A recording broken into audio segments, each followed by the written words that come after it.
Selamat pagi semuanya. Hari ini itu yang akan kita bahas di mata kuliah Dasar Manajemen Keuangan itu adalah kita udah masuk nih ke part 2 yaitu Manajemen Accounting. Kalau yang di sebelum UTS kan kita belajar tuh tentang Financial Accounting kan. Nah, sekarang kita masuk ke part 2-nya tentang Manajemen Accounting. Nah, kalau yang sebelumnya kan Financial Accounting itu ngapain aja sih? Atau accounting itu ngapain aja kan kita buat income statement, terus buat apa lagi?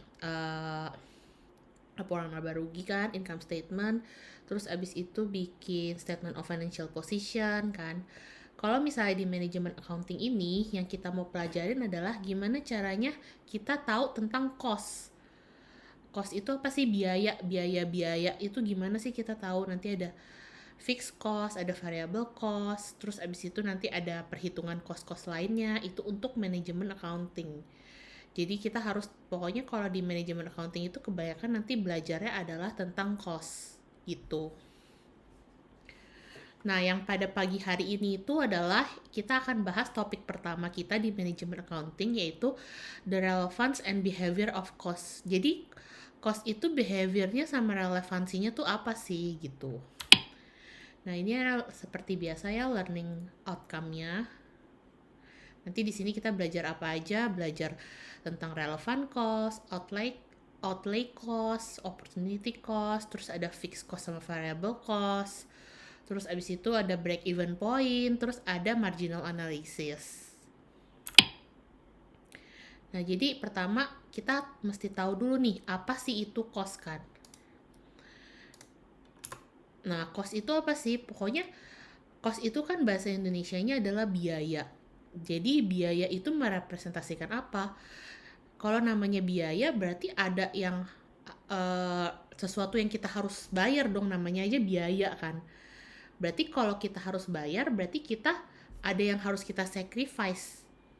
Karena kita harus membayar biaya itu kan untuk mendapatkan untuk achieve a particular business objective. Jadi cost itu apa? Berarti cost itu adalah sesuatu pasti jumlah yang harus kita sacrifice untuk bisa mendapatkan objektif yang kita inginkan di bisnis gitu ya. Begitu. Terus selanjutnya nih, ini ceritanya ada contoh. Jadi misalnya nih, ada pertama ceritanya kita punya motor. Hmm, uh, Mobil kan. Terus habis itu kita beli dengan harga 5.000 pound sterling di lelang mobil. Jadi kita dapat nih harga di lelang mobil dengan harga murah nih 5.000. Nah, ternyata setelah kita udah beli 5.000, kita dapat nih offer. Oh, ada orang mau beli mobil kita yang kita beli 5.000 dengan harga 6.000. Nah, pertanyaannya adalah berapa sih cost yang harus kita tetap pegang? Uh, Minimal costnya itu berapa sih? Kalau misalnya kita beli dengan harga 5.000, terus abis itu kita bisa jual harganya 6.000 gitu, ada yang mau beli. Nah, kalau misalnya kayak gitu, berarti kita harus lihat nih, 5.000 ini sebenarnya disebut dengan historical cost. Yang 6.000 ini opportunity cost kita. Jadi kita punya opportunity cost 6.000 pound sterling dan historical cost 5.000. Kalau dilihat seperti ini, berarti ya kita harus jualnya ya di minimum 6.000 kan. Antara 6.500 maksudnya 6.000 sampai 6.000 lebih kan. Kalau misalnya kita jualnya itu dengan harga 4.000, udah pasti kita rugi. Kalau kita jualnya dengan harga 5.500 tetap untung, tapi sebenarnya kita agak rugi juga dong, karena kita mendingan lihatnya dari opportunity cost-nya yang harga jual itu orang ada yang mau beli 6.000, mendingan kita ambilnya yang 6.000, jangan 5.500 gitu ya. Nah, terus yang kedua nih, kalau misalnya tadi kan kalau misalnya kita beli dengan harga 5.000. Tapi kalau di sini adalah kita beli dengan harga 10.000. Itu gimana tuh kalau dengan harga 10.000? Apakah kita, kan ini tadi historical cost. Tadi kan aku bilang mendingan kita lihat opportunity cost-nya 6.000. Eh, apakah kita tetap ngelihat si historical cost? Nggak juga kan. Tetap juga nih historical cost yang ini 10.000 ini nggak bakal kita pakai. Pasti kita lihatnya adalah si opportunity cost yang ini. Si opportunity cost yang ini. Kenapa? Karena ya emang harga jualnya di pasaran tuh 6.000. Walaupun kita beli 10.000, walaupun kita rugi, kita jualnya 6.000, tetap aja gak ada orang yang mau beli 10.000. Pasti orang mau belinya 6.000 gitu ya. Begitu. Sorry. Nah, terus kita harus tahu juga dengan term of apa tuh relevan dan irrelevant cost. Jadi maksudnya relevan itu apa sih? Jadi dalam biaya-biaya itu ada biaya yang kita bisa pergunakan sama yang ada biaya gak usah kita abaikan aja, irrelevant gitu. Gak sesuai dengan yang kita mau hitung atau mau kita dapat. Itu gak usah dimasukin. Makanya disebutnya irrelevant cost. Nah, ceritanya ini ada contoh misalnya sebuah bisnis, jadi ada bisnis bengkel, terus abis itu dia punya nih old car, ada mobil kan di situ, dimana mobilnya itu udah dibeli kan beberapa bulan lalu, tapi mobilnya itu butuh replacement engine, jadi engine-nya itu harus diganti. Nah, sedangkan kalau misalnya mau replacement engine harus ada biaya 300. Dimana itu memakan 7 jam. Kalau misalnya 7 jam labornya mekaniknya itu untuk kerja.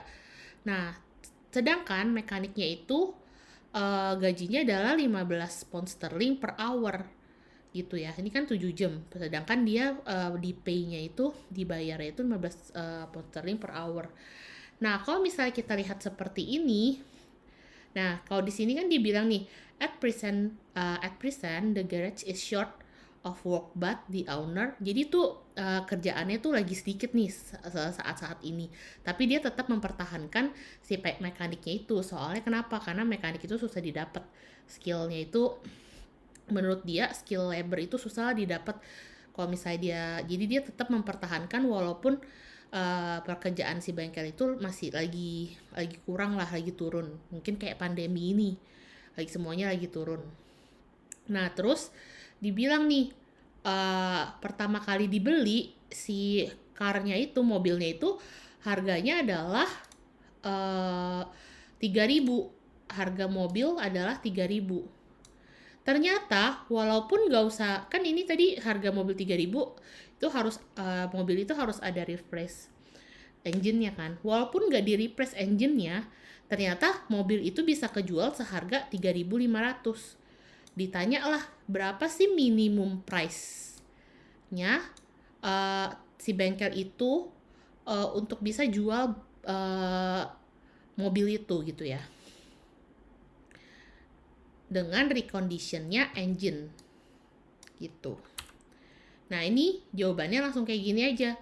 Jadi ada opportunity cost-nya berapa? Opportunity cost-nya kan ini, kalau misalnya dia jual tanpa engine 3.500.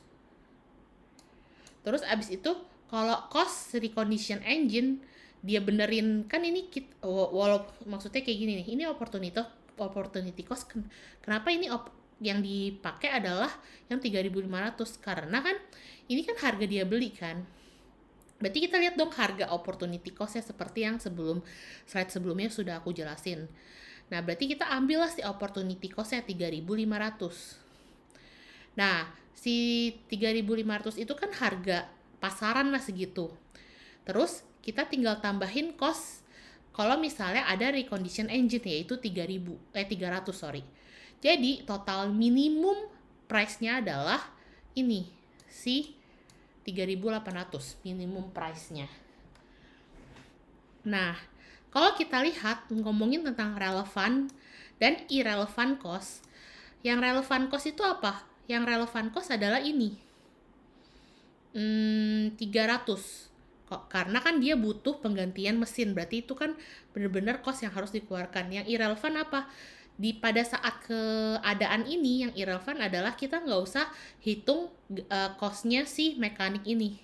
Kenapa nggak usah hitung? Karena di sini ada catatan nih, at present ini.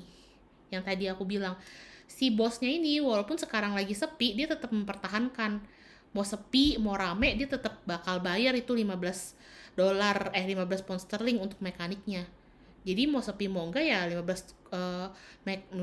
pound sterling itu tetap akan dibayar per hour untuk mekaniknya. Jadi itu merupakan irrelevant cost di saat keadaan seperti ini gitu ya. Nah, ini ada contoh irrelevant cost-nya yang lain. Nah, kalau tadi kan ceritanya si mekanik itu adalah cost-nya itu irrelevant. Nah, kalau yang ini tuh mekanik si garage mekanik. Jadi gajinya itu termasuk nih ke dalam cost-nya. Kenapa? Karena kalau dilihat nih keadaannya, jadi garage-nya itu lagi busy banget, lagi sibuk. Nah, terus mekanik itu kalau misalnya mekanik itu ambil pekerjaannya engine replacement, ambil pekerjaan yang tadi, dia akan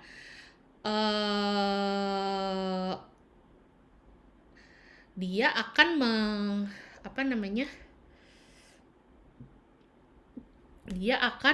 meminta bayarannya itu charge ke customer kan. Nah, terus kalau misalnya pada saat ini kan disebutnya garage-nya busy banget, makanya dia akan minta charge-nya ke customer. Kalau tadi kan mau busy, mau sepi, mau lagi sibuk, mau nggak sibuk, dia tetap bayar. Kalau ini, kalau misalkan lagi sibuk banget, dia akan meng-charge biaya itu ke customer. Nah, kalau kayak gitu, berarti minimum price-nya adalah kita hitung opportunity cost-nya, mesinnya kita hitung, lalu kita hitung labor cost-nya. Labor cost-nya kan di sini dibilang garage labor cost charge-nya itu 60 per hour.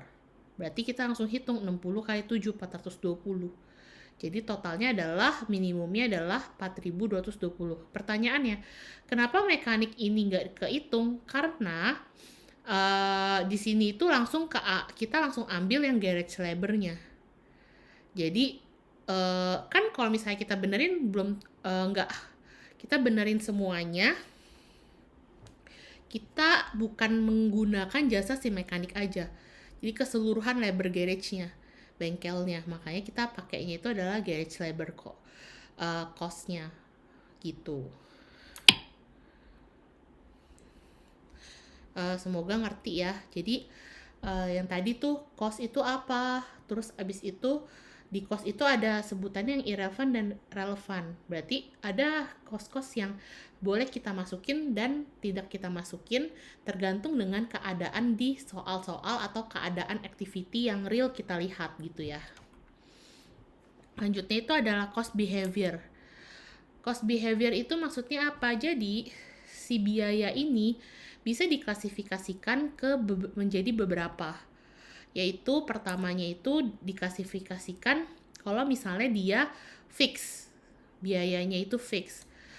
Terus yang kedua, kalau misalnya dia biayanya itu according to the volume of activity.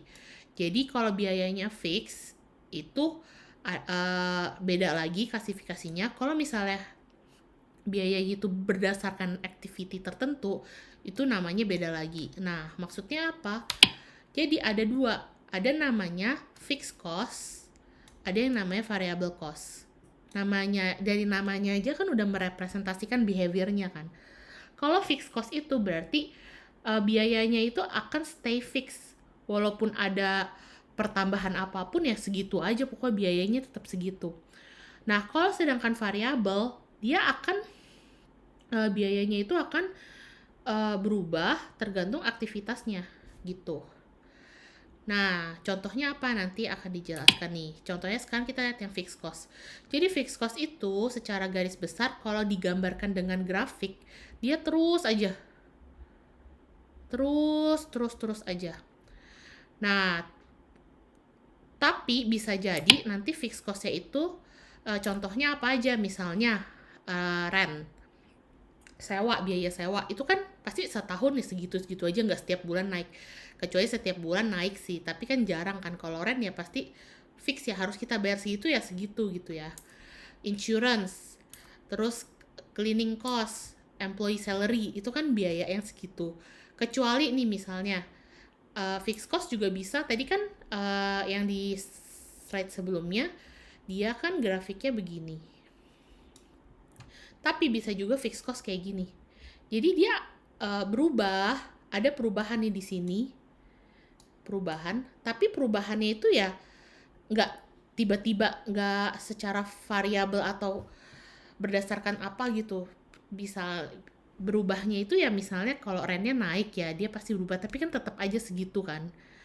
Insurance juga misalnya employee salary juga misalnya naik gaji, tapi kan dia nggak secepat itu naik gaji gitu ya. Jadi tidak dipengaruhi oleh berapa banyak aktivitas yang terjadi gitu di perusahaan. Nah, kalau variable cost itu berdasarkan aktivitas kita, volume of activity-nya. Maksudnya itu apa volume of activity? Misalnya, biasanya tuh untuk menghitung misalnya produksi suatu barang gitu ya. Misalnya di sini contohnya adalah pertama lotion.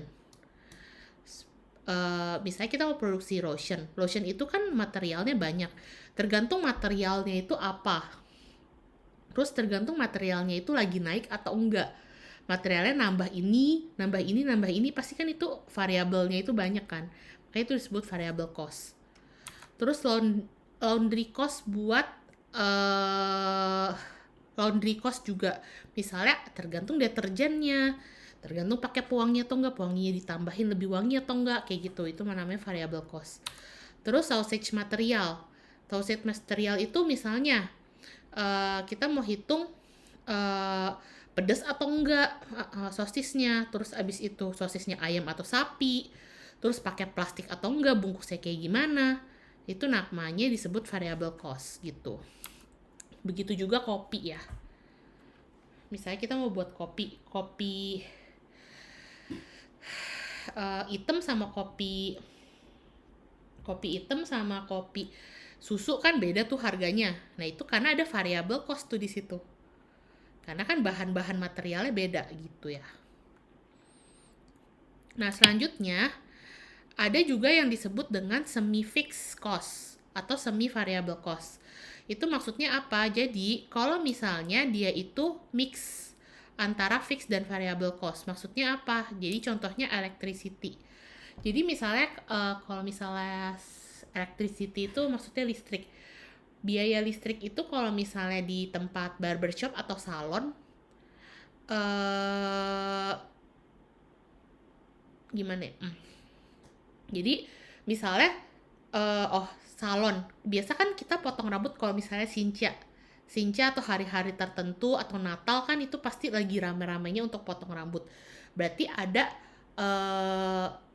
mereka ceritanya karena salon itu tahu Sinca atau Natal atau Lebaran itu waktunya orang-orang lagi rame-rame potong rambut, makanya opening hour-nya itu jam buka mereka lebih lama.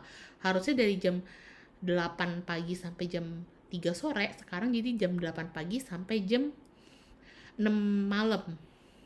Nah, karena ada perbedaan 3 jam itu, berarti dia harus menghitung electricity-nya dong, karena ada perbedaan itu. Nah, makanya electricity itu dibilang semi variable cost gitu.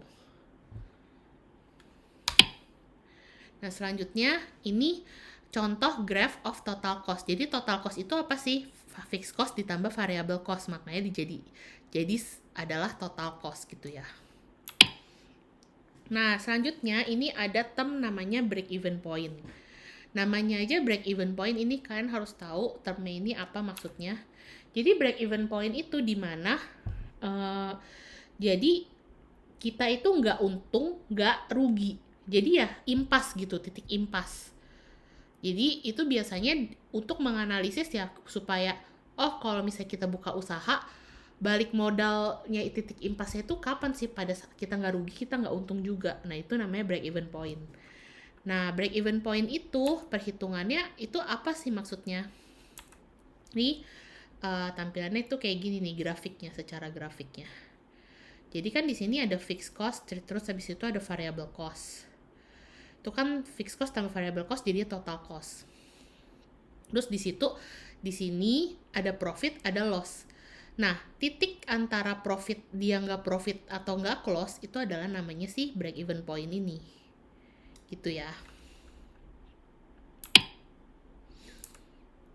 Nah, jadi tadi kan titik impas kan namanya break even point.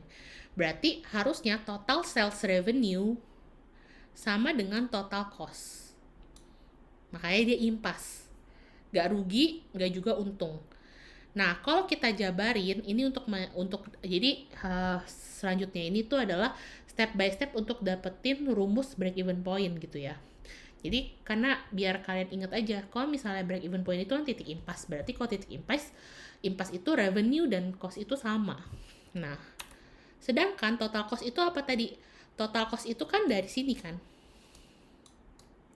Fixed cost ditambah variable cost adalah total cost, betul? Nah, jadi total net sales revenue sama dengan fixed cost plus variable cost. Nah, sekarang kita mau dapat nih rumusan break even point. Ceritanya kita mau bikin break even point itu adalah B. Jadi, B dikali sales revenue sama dengan fixed cost ditambah B dikali variable cost. Kenapa fixed cost gak ditambah dikali B juga? Karena kan fixed cost selalu segitu. Yang akan mempengaruhi atau berubah itu adalah si sales revenue dan variable. Makanya yang dikali cuma yang si sales revenue dan variable. Nah, kalau misalnya kayak gitu, kan udah nih yang diturunin lagi kan jadinya kayak gini.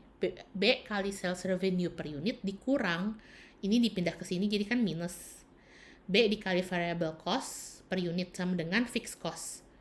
Nah, terus langsunglah ini biar bisa kita keluarin B-nya, ya udah langsung aja B dikali sales revenue minus variable cost per unit.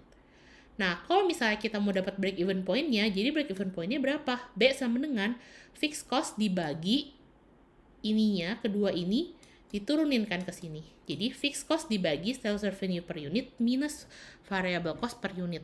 Itu adalah rumus break even point kita. Gitu.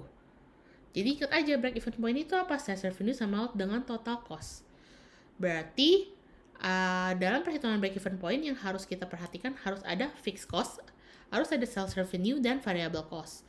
Terus cara dapat break even point gimana? Fixed cost dibagi sales revenue per unit minus variable cost per unit. Itu kalau kita hafalin langsung. Kalau nggak mau dihafalin langsung, coba aja diinget yang tadi tuh sales revenue sama dengan fixed cost tambah variable cost, terus kita tinggal turunin yang tadi cara turunan rumusan ini untuk menjadikan rumus seperti ini. Gitu ya. Nah, ini ada contoh soal. Jadi ceritanya si cottage industry ini mau bikin basket. Terus dengan fixed cost-nya tuh harga. Fixed cost-nya adalah 500. Setiap basket require materialnya itu cost-nya adalah 2. Terus yang butuh 1 jam untuk bikin. Terus abis itu harus bayar maker 10 per hour. Nah, jadi terus setelah itu ditanya, ada lagi nih, basketnya itu kalau dijual harganya 14. Berarti ditanya, what is the break even point for basket making for the business? Berarti break even point-nya berapa sih? Jadi untuk 1 bulan break even point itu untuk per bulan break even point-nya itu gimana? Tinggal fixed cost 500 bagi sales revenue adalah 14 dikurang 2, kan variable cost-nya apa aja? Variable cost-nya adalah si 2 dan si 10 ini. 2 ditambah 10 berarti 14 kurang 2. Jadi 14 kurang 12 jadi 2. 500 dibagi 2 adalah, jadi untuk break even point-nya 250 basket per month. Gitu. Nah, ini ada pertanyaan nih. Kalau namanya break even point, apakah setiap tahun harus sama? Enggak ya. Jadi break even point itu kan berdasarkan banyak macam tadi. Sales revenue berapa, variabel costnya gimana. Makanya jadi break even point itu bisa naik naik naik setiap tahun gitu ya, berbeda-beda tergantung perhitungannya yang tadi.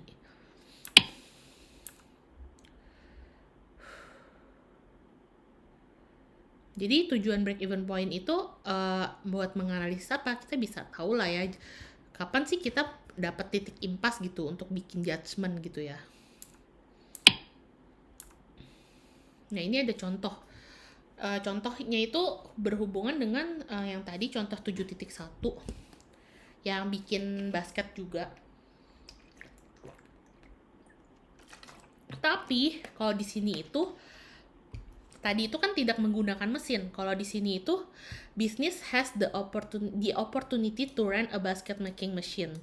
Jadi dia punya opportunity untuk menyewa si mesin untuk bikin basketnya.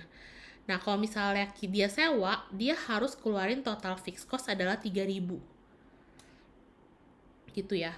Tapi karena 3.000, karena menggunakan mesin, kan kita udah sewa mesin, kita bisa reduce the labor time half an hour per basket.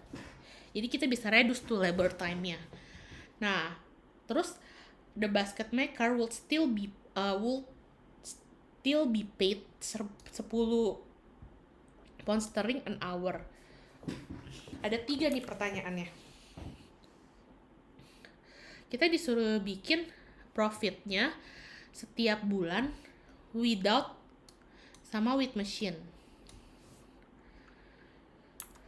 Terus kalau misalnya tadi kan BEP kita udah hitung yang without machine. Kalau misalnya kita pakai mesin, BEP-nya berapa break even point-nya? Nah, ini jawaban yang pertama. Estimated dapat profitnya itu berapa sih? Berarti tinggal hitung aja sales revenue-nya kan. Tadi mau bikin 500 dengan harga jual 14. Berarti sales revenue-nya tetap sama dong. Without atau with machine, 7.000. Terus materialnya nih. Materialnya tetap sama kan 2. Jadi 1.000. Yang berubah apaan? Kalau misalnya pakai mesin, dia 1. Kalau misalnya nggak pakai mesin, dia akan mengurangi setengahnya, betul? Labor time-nya. Makanya dia, jadi kalau misalnya menggunakan without mesin, dia 5.000. 500 dikali 1 dikali 10. Kalau misalnya si with mesin, dia akan 500 kali setengah kali 10, jadi 2.500. Fixed cost-nya 500. Kalau with mesin ada 300. Nah, kalau dilihat, kita kurangin nih, jadi kan ini tambahin di total 6.500, tambahin di total 6.500 juga. Profitnya adalah sama aja. Profitnya adalah di sini adalah sama aja. Tapi ini baru profit tahun awal. Walaupun profit sama aja, tapi baru tahun awal nih, jadi dia akan profitnya 500 gitu ya. Jangan dipikir ya mendingan without machine aja terus-terusan.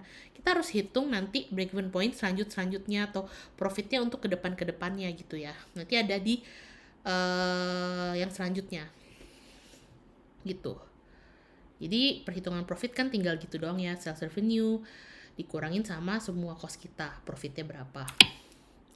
Nah sekarang kita mau hitung break even point yang pakai mesin. Tadi kan with machine 250 kan, without machine 250. Kalau ini with machine-nya itu fixed cost-nya itu kan 3.000 dibagi 14 dikurangin 2 ditambah 5. 2 ini kan tadi materialnya, 5 itu labornya. Tadi labornya kan kalau misalnya without machine 10. Ini kenapa jadi 5? Karena kan tadi tuh yang ingat kan, dia kalau misalnya with machine dia jadi setengah. Jadi ya jadi 5 gitu ya. Jadi ini 14 kurang 7, jadi 3.000 bagi 7 kurang lebih 429 basket per month untuk dapat BEP. Untuk ini bukan tahun pertama. Untuk bulan pertama kelihatannya BEP yang di 250 lebih cepat nih dibandingkan harus kejual 429. Tapi kita nanti akan melihat di selanjutnya gitu ya. Jadi untuk perhitungannya begini juga break even point. Nah, sekarang setelah kita udah dapat break even point, ada juga terminologi baru yang namanya contribution. Contribution itu apa? Contribution itu adalah yang ini. Sales revenue per unit dikurangin sama variable per unit. Yang ini. Sales revenue per unit dikurangin variable cost per unit itu namanya adalah contribution. Jadi itu adalah contribution per unit gitu ya, harus tahu. Berarti kalau misalnya tadi contohnya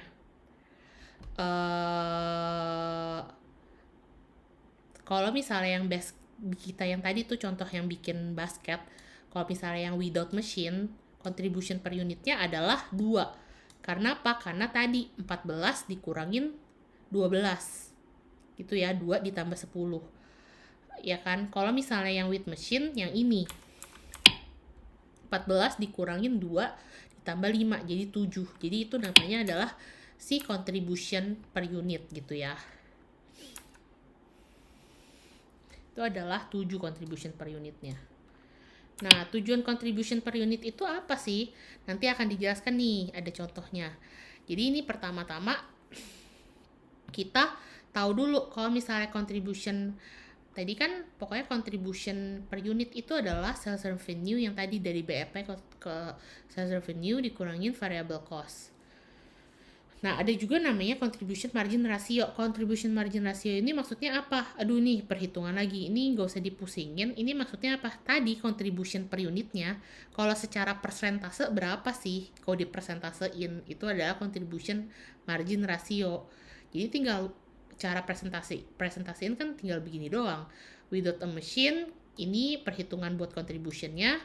Terus abis itu per sales revenue-nya sama dengan 100, jadi dia contribution-nya 14. Kalau with machine, ini yang contribution value-nya, contribution per unit, terus abis itu dibagi total sales-nya, dikali 100, jadi kalau with machine adalah 50% contribution-nya. Berarti kalau dilihat itu, contribution per unitnya itu, mesin itu walaupun BEP-nya itu lebih tinggi di bulan pertama, dia lebih bagus karena contribution per unitnya itu adalah lebih besar dibandingkan yang si machine gitu, yang without machine. Nah, selanjutnya ini ada contoh margin of safety. Jadi kan tadi contribution itu apa udah tahu. Sekarang ada margin of safety. Margin of safety itu maksudnya apa sih? Jadi ini tuh maksudnya pengurangan antara kita tuh expect volume salesnya berapa sih, dikurangin sama break even point-nya, itu adalah margin of safety.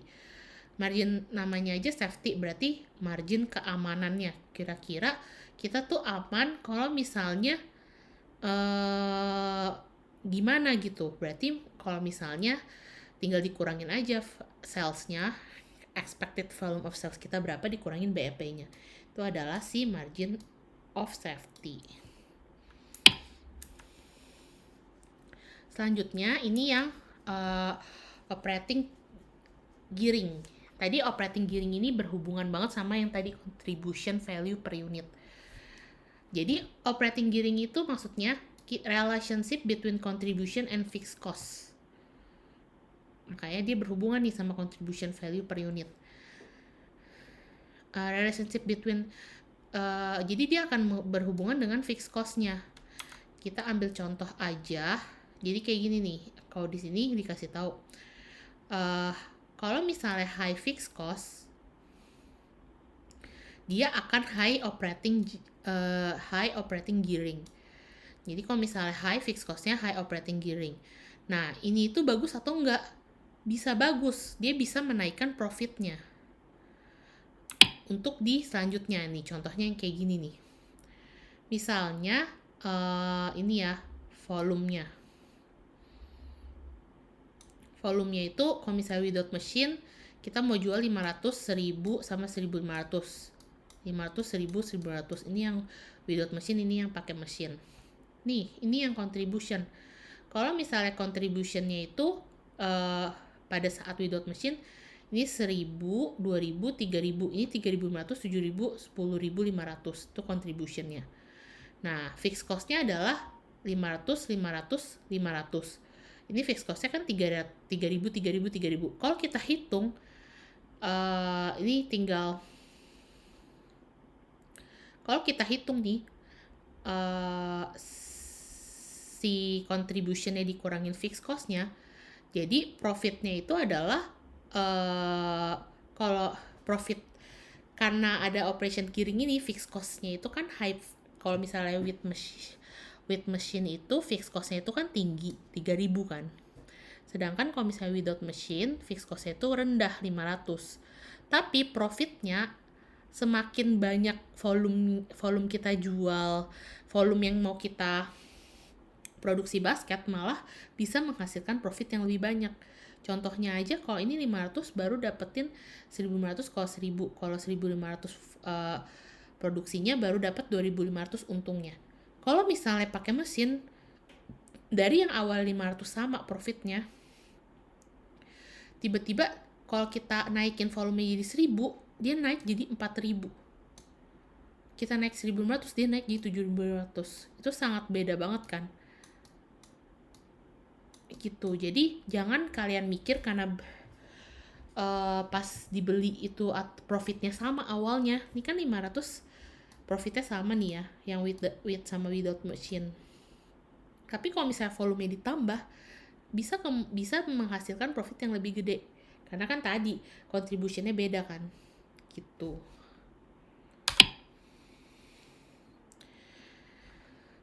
Nah, selanjutnya ini itu adalah kelemahan kalau misalnya kita cuma menggunakan break even point analysis. Kita cuma lihat dari analisis break even point doang. Pertama, kalau misalnya non-linear relationship between cost, revenue, sama volume, itu agak sulit untuk kita ngelihat, menganalisis pakai break even point analysis. Kedua, kalau misalnya gak ada fixed cost yang tetap gitu. Karena kan kalau di break even point harus ada fixed cost kan, karena perhitungannya aja fixed cost dibagi sales revenue dikurangin variable cost. Makanya kalau misalnya gak ada fixed cost-nya, ya dia akan kesulitan tuh untuk mendapatkan break even point analysis. Kedua, kalau misalnya dia punya multi product business, pakai break even point analysis bisa jadi rancu hasilnya gitu. Makanya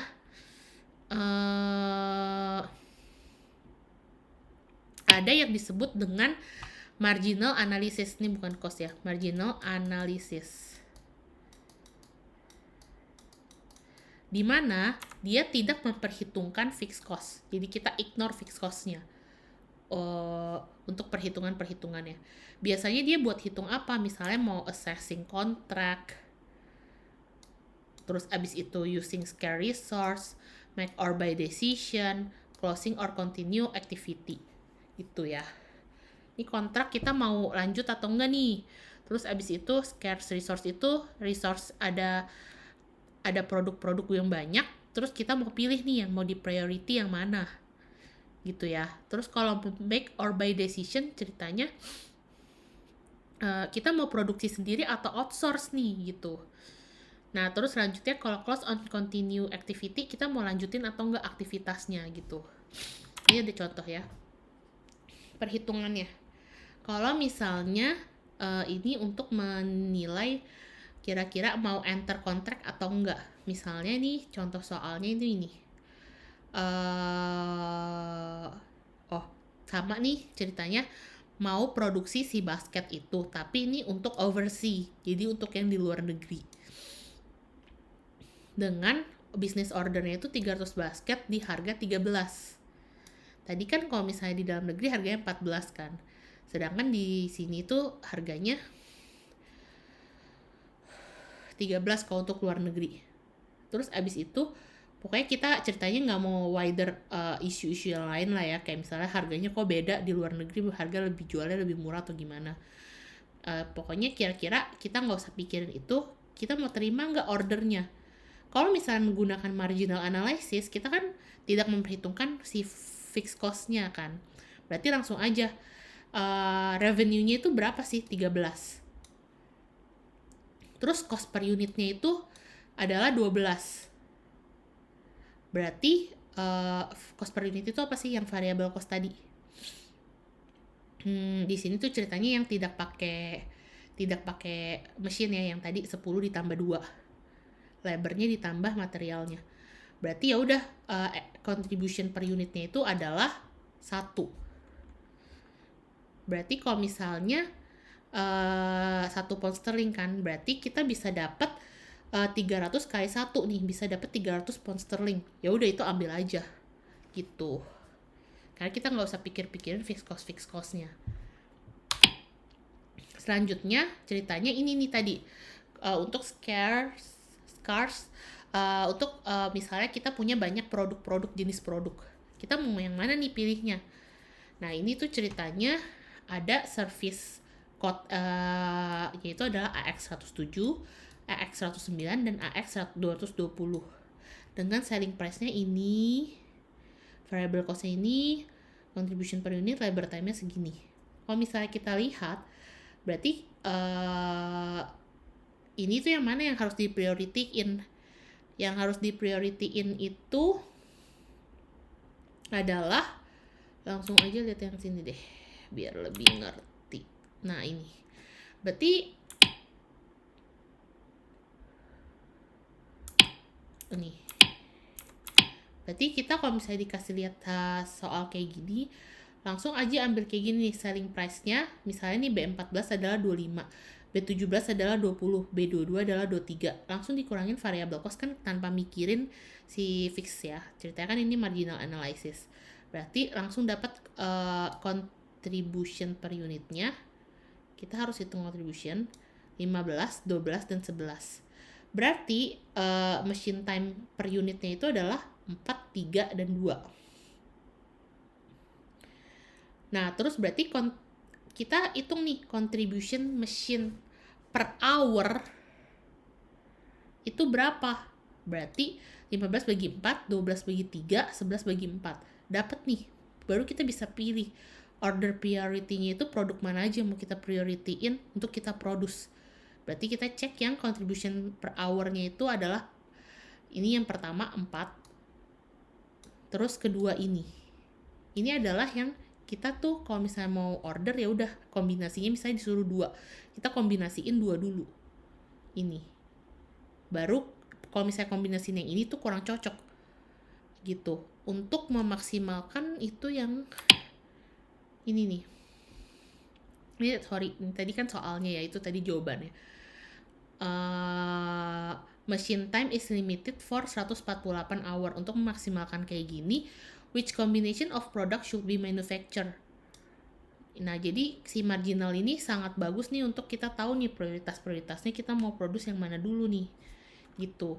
Kalau misalnya machine time-nya limited 148, ya udah kita tinggal hitung aja yang tadi tuh. Selling price dikurangi itu dapat contribution, terus dapat machine time per unit. Terus berarti kombinasinya adalah yang tadi kan kita pilih yang B17 sama B14. Ya udah berarti kita langsung aja nih untuk memaksimalkan 148, 20 unit B17 sama 22 unit B14. Jadi 60 hours untuk B17, 88 hours untuk B14 gitu, karena priority-nya berdasarkan yang kita udah hitung. Begitu ya. Nah, begitu juga yang ini. Tadi kan misalnya soalnya kayak gini. Berarti kita bisa cek dong contribution labor per hour-nya berapa. Berarti tinggal 25 bagi 5, 20 bagi 3, 30 bagi 6. Berarti ini 5. Terus 20 bagi 3, 8. 20 bagi 3 berapa ya? 18,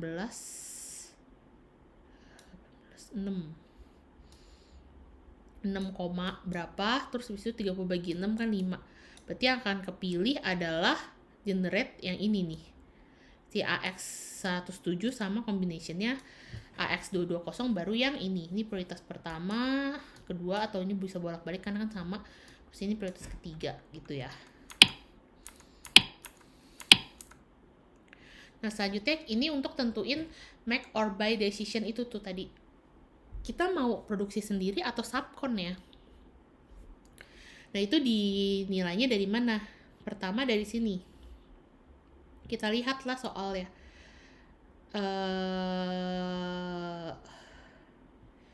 Kalau misalnya dia subcontract, dia mau subkon atau outsource, jadinya dia akan profitnya itu 20 pound sterling per barangnya, 20 pound sterling. Sedangkan kalau misalnya produk sendiri internally, dia punya costnya adalah 15 per komponen. Kalau dilihat kayak gini, ya pasti jangan subkon dong, mendingan dia internal aja karena nilainya segini kan, gitu. Tanpa mikirin fixed cost-nya gitu. Kita lihatnya variable cost aja. Nah, terus selanjutnya ini ada contoh soal. Kalau misalnya soalnya kayak gitu tadi kan, kalau subkon harganya segitu. Tapi ceritanya si Syah Ltd ini nggak punya kapasitas lagi. Sedangkan kalau misalnya dia tetap maksain, dia akan rugi nih contribution sebanyak 12 pound sterling untuk produk-produk yang lain. Berarti kalau misalnya kita hitung variable cost-nya adalah 15 kan tadi kalau misalnya kita pakai sub. Kalau misalnya kita gas subkon, kita produce internal. Terus ada opportunity loss-nya, contribution loss-nya untuk produk-produk lain 12. Berarti cost kita kalau misalnya untuk internal production itu adalah 15 tambah 12 adalah 27. Sedangkan kalau misalnya tadi kita outsource, cost-nya adalah 20. Jadi kalau misalnya kayak gitu ya better kita subkon aja atau outsource karena lebih murah. Gak rugi contribution untuk produk-produk lain yang 12 itu. Nah, selanjutnya ini itu kalau misalnya ini tuh sebagai contoh. Jadi kalau misalnya kita pakai marginal analysis yang tidak memperhitungkan variable cost, yang tidak memperhitungkan fixed cost, kita akan melihat kira-kira mau tutup atau enggak ya ini perusahaan. Ini ceritanya ini kita lihat misalnya langsung ini cost-nya. Ceritanya kalau kita lihat nih, kan si Goodsport Ltd ini punya 3 departemen, sport clothes sama general clothes. Kalau kita lihat langsung begini aja tanpa kita lihat marginal cost-nya, untuk lihat variable cost-nya aja tanpa lihat fixed cost-nya, kita mah bisa langsung tutup aja nih general cost karena kalau ngelihat ada loss 9 gitu kan. Nah, tapi kalau kita telaah lagi secara marginal analysis, kita kan harus memperhitungkan variable cost-nya kan. Kita lihat nih variable cost-nya, ternyata sport general, sport equipment, sport clothes sama general clothes, kalau misalnya sales revenue segini, dia variable cost-nya segini. Sales revenue segini, variable cost-nya segini. 97, variable cost-nya segini. Kita hitung contribution-nya.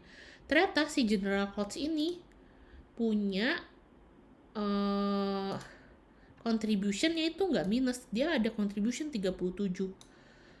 Si sport 66, si sport equipment 87. Dia akan minus karena dikurangin sama fixed cost. Tapi karena departemennya ada 3, mau dia departemen ada 4, ada 5 ataupun cuma 2 doang, fixed cost-nya kan tetap 46 kan. Jadi sebenarnya tanpa kita ngelihat fixed cost itu, ya tetap aja dia bakal ada fixed cost itu 46. Jadi kalau misalnya kita lihat secara marginal analysis, general cost itu masih punya contribution yang baik. Jadi jangan langsung tutup aja gitu ya. Karena kita lihat contribution-nya masih 37 gitu. Walaupun kalau misalnya kita lihat profit itu masih 9, mungkin aja ini profit untuk bulan ini doang. Jadi jangan langsung menutup, kita harus lihat juga dari kacamata marginal analysisnya. Kalau misalnya dia punya banyak departemen atau banyak jenis barangnya, jadi jangan langsung dilihat profit loss aja, kalau nggak break even point analysis gitu ya. Nah, selanjutnya harusnya udah kelar nih.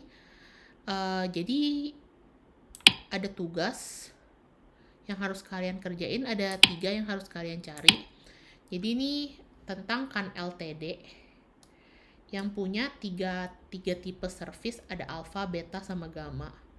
Selling price segini, variabelnya segini, ada variable cost, ada fixed cost-nya, terus staff time required-nya per hour-nya berapa. Terus di sini fixed cost for next year is expected 40.000. Nah di sini diminta yang pertama cuma diminta alpha next year itu how many units sih of the service would it need to provide in order to break even. Jadi unitnya berapa untuk break even gitu, untuk alpha doang. Terus yang kedua, if the business has limited staff hours available next year, in which order of preference would the three service come. Berarti harus dihitung contribution-nya dari tiga jenis service ini, alpha, beta, dan gamma gitu. Terus yang ketiga, kalau misalnya dia ada maksimum market next year nih buat service itu. Pertama kalau alpha 3.000 unit, beta 2.000 unit, gamma 5.000 unit. Nah, yang tadi itu kan hitung preference, yang B itu kan hitung preference, berarti hitung yang mana yang mau dijadiin priority pertama, priority kedua, priority ketiga dari ketiga service itu untuk diproduce. Yang ini tuh kita mau hitung quantity-nya untuk next year itu berapa. Kalau misalnya maksimum marketnya itu adalah 3.000, 2.000, 5.000 gitu. Terus dengan maksimum hour-nya itu adalah 10.000 yang tadi itu, yang kayak contoh di soal yang sebelum-sebelumnya yang ada maksimumnya. Kita harus kombinasi ini tuh berapa ya gitu. Oke. Semoga kalian kerjain ini, dikumpulinnya minggu depan. Terus abis itu minggu depan kita coba bahas hasilnya apa. Nah ini referensinya tetap sama ya, di bukunya Peter Attrill, Eddie McLeany, The Accounting and Finance for Non-Specialists 10 edition yang dipublish sama Pearson gitu. Oke, semoga kalian gak ada pertanyaan lagi. Sekian kelas hari ini. Kalau misalnya ada pertanyaan langsung aja di channel Teams live, langsung ditanya aja pada saat itu, kan baca untuk ngerti kerjain assignment-nya.